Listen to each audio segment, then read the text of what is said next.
আজকে তোমাদের সাথে শেয়ার করতে চলেছি গাজরের তৈরি এই ডেজার্টটি। খুব কম উপকরণ দিয়ে, ঘরে থাকাই উপকরণ দিয়ে আজকের এই রেসিপিটা তোমাদের সাথে শেয়ার করব। তো চলো বেশি কথা না বাড়িয়ে রেসিপিটা তোমাদের সাথে শেয়ার করা যাক। এই রেসিপিটা করার জন্য এখানে আমি প্রথমে গাজরটাকে এইভাবে গ্রেট করে নেব। তো তোমরা যে যতটা পরিমাণ করবে সেই বুঝে, এখানে সেরকম কোনো পরিমাণ নেই, নিজেরা বুঝে যতটা করবে সেই বুঝে কিন্তু এখানে গাজর নিয়ে আমি গাজরটাকে নিয়ে পরিষ্কার করে ধুয়ে নিয়েছিলাম, নিয়ে গাজরটাকে এইভাবে দেখো গ্রেট করে নিয়েছি।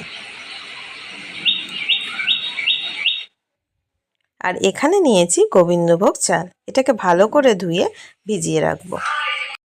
কড়াতে আমি ঘি দিয়ে নিলাম, ঘিটাকে একটুখানি কড়াটা নাড়িয়ে দিলাম যাতে ঘিটা সব দিকটা লেগে যায়।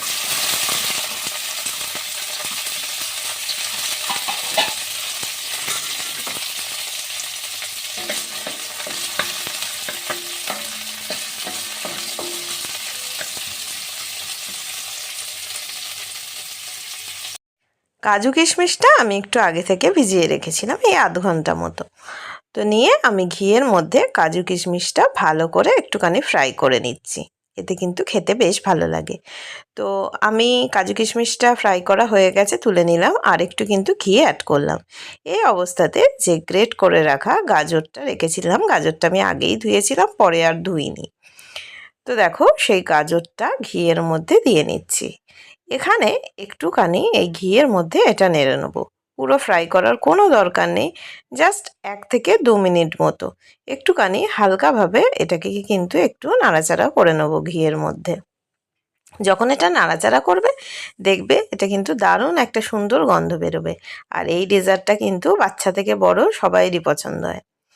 তো খুব সুন্দর একটা রেসিপি, আর চটজলদি, মানে এখন গাজর মোটামুটি আমাদের সবার হাতের কাছেই থাকে, একদম ঘরে একটু দুধ বা সামান্য উপকরণ একটু থাকলেই কিন্তু বানিয়ে নেওয়া যায়।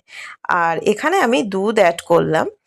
তো এখানে দুধটাকে কিন্তু আমি জাল দিয়ে একটু ঘন করে নিয়েছিলাম, যার জন্য এখানে কিন্তু আমাদের আর কোনো রকম গুঁড়ো দুধ বা কিছু অ্যাড করার কিন্তু কোনো দরকার নেই।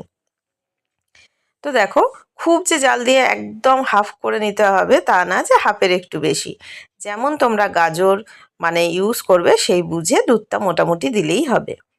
তো দেখো এখানে আমি যেটা অ্যাড করছি সেটা হচ্ছে চিনির গুঁড়ো।